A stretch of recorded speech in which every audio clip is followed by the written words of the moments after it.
নমস্কার বন্ধুরা, ঐশীস কিচেনে সবাইকে জানাই স্বাগত। প্রতিদিনের মতো আজ আমি একটা নতুন রেসিপি নিয়ে চলে এসেছি। আজ আমি দেখাবো মানকচু দিয়ে ট্যাংরা মাছের ঝোল একটা স্পেশাল মশলা দিয়ে বানাবো। এই মশলাটা দিলে মানকচুর রান্না দ্বিগুণ বেড়ে যায়, তাই আপনারা পুরোটা দেখে বাড়িতে এইভাবে বানাবেন। প্রথমেই দেখুন গ্যাসে কড়া বসিয়ে দিয়েছি, এর মধ্যে দিয়েছি গোটা জিরে, গোটা গোলমরিচ, গোটা ধনে আর দিয়েছি 3টে শুকনো লঙ্কা। এই ফোড়নটাকে বেশ কিছুক্ষণ মিডিয়াম ফ্লেমে নেড়ে আমি ভেজে নেব। গ্যাসের ফ্লেমটাকে লো টু মিডিয়ামে রাখবেন, হাই ফ্লেমে ভাজলে মশলাটা পুড়ে যাবে।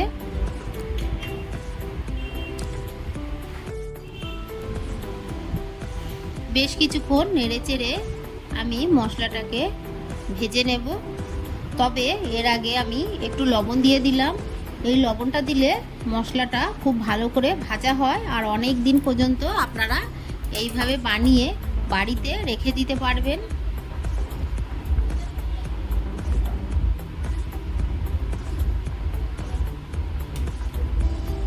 দেখুন মশলাটাকে আমি ভেজে নিয়েছি, এরকম কালার হলেই আপনারা নামিয়ে দেবেন।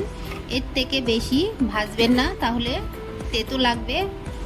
এরপর দেখুন আমি গ্যাসে কড়া বসিয়ে দিয়ে মানকচু কেটে জল দিয়ে ফুটিয়ে নিচ্ছি। এটাকে আমি সিদ্ধ করে নেব, তবে খুব বেশি সিদ্ধ করবেন না। কচুগুলো গোটা থাকবে এরকমই সিদ্ধ করবেন। দেখুন কচুটা আমি সিদ্ধ করে নিয়েছি, এরপর জল ঝরিয়ে নেব। গ্যাসে আবারও একটা আমি কড়া বসিয়ে দিলাম, এর মধ্যে দিয়ে দেবো সর্ষের তেল। এই তেলটাকে ভালো করে গরম করে নেব। পুরো কড়ার গায়ে তেলটাকে ভালো করে মাখিয়ে নেব, তাহলে মাছটা কড়াই দিলে কড়ার গায়ে লেগে যাবে না। ভালো করে তেলটাকে গরম করে নিয়েছি, এরপর আগে থেকে নুন হলুদ মাখিয়ে রাখা ট্যাংরা মাছ দিয়ে দেব। ট্যাংরা মাছ একটু সাবধানে দেবেন, ট্যাংরা মাছ দেওয়ার সঙ্গে সঙ্গে গায়ে তেলটা ছিটকায়। এটা হয়তো অনেকেই জানেন, তবে নতুন রাঁধুনিরা যারা জানেন না তাদেরকেই বলছি।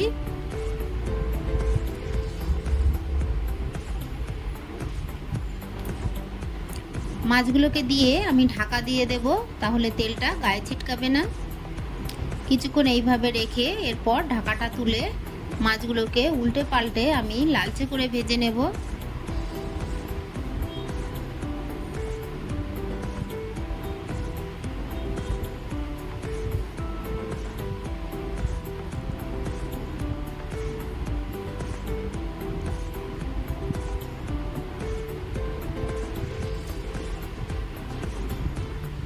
বাড়িতে আপনারা এইভাবে কচু দিয়ে ট্যাংরা মাছ যারা কখনোই খাননি, একবার বানাবেন, দেখবেন এটা খেতে কতটা ভালো লাগে।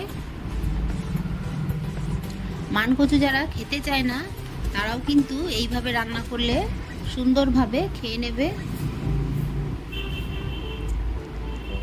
দেখুন মাছগুলোকে আমি ভালো করে ভেজে নিয়েছি, এরপর এই মাছগুলোকে তেল ঝরিয়ে তুলে নেব।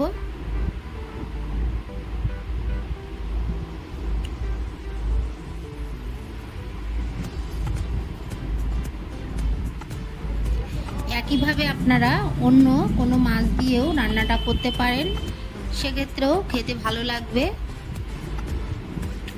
এই তেলের মধ্যে বাকি ট্যাংরা মাছগুলো দিয়ে দেব, দিয়ে ভেজে নেব।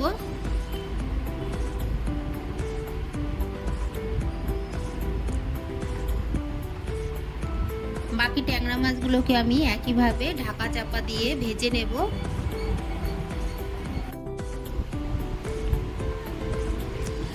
মাছগুলোকে আমি উল্টে পাল্টে একইভাবে লালচে করে ভেজে নেব।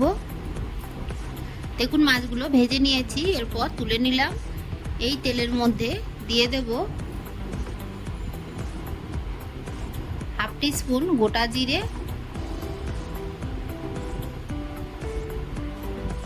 গ্যাসের ফ্লেমটাকে এই সময় আমি লো করে রেখেছি। যেহেতু তেলটা গরম আছে তাই হাই ফ্লেমে দিলে সঙ্গে সঙ্গে জিরেটা পুড়ে যাবে। দিয়ে দিলাম একটা তেজপাতা। ফোড়নটাকে কয়েক সেকেন্ড নেড়ে আমি ভেজে নিলাম। এর মধ্যে একটু তেল লাগবে, তাই আরও একটু সর্ষের তেল আমি দিলাম। তেলটাকে গরম করে নেব। তেলটা গরম হয়ে গেছে, এরপর আগে থেকে সিদ্ধ করে রাখা মানকচু দিয়ে দেব। দিয়ে দিলাম লবণ,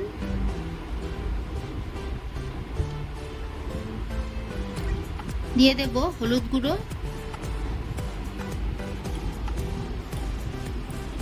ভালো করে মানকচুটাকে নেড়ে কষিয়ে নেব।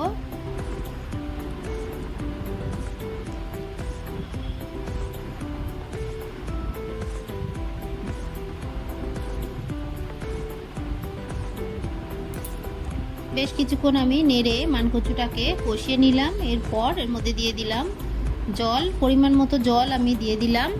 আপনারা যতটা ঝোল রাখতে চান রান্নার সেই মতোই জলটা দেবেন। ঢাকা চাপা দিয়ে আমি ফুটিয়ে নেব।